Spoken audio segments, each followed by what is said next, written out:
नमस्ते दोस्तों, प्रणाम। एक हम लोग शिव विवाह भजन गीत लेके आए हैं। अच्छा लगे तो लाइक सब्सक्राइब कीजिएगा, कमेंट बताइएगा कि गाना कैसा लगा।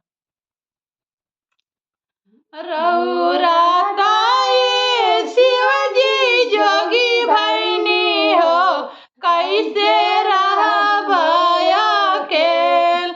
रौरा ये शिवजी जोगी भैनी हो, कैसे रहब अकेल। तोहरा तए गौरा माई बाप हो, तोहरा ताए गौरा माई बाप हो, दिनवा लगइए पार।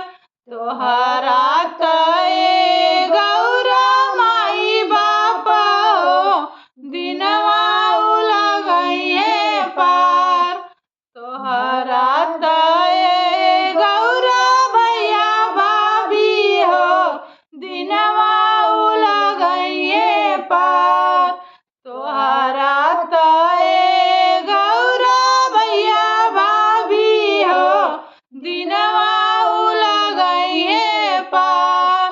हमारा तो ये गौरा कोई नहीं हो, हम बसीने कैलाश।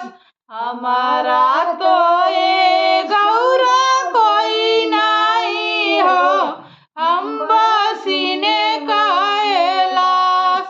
रौरा के खातिर शिवजी तप कैनी हो, हम चलब कैलाश। रौरा के खातिर शिवजी तप कैनी हो, हम चलब कैलाश। रौरा के खातिर हम व्रत कैनी हो, हम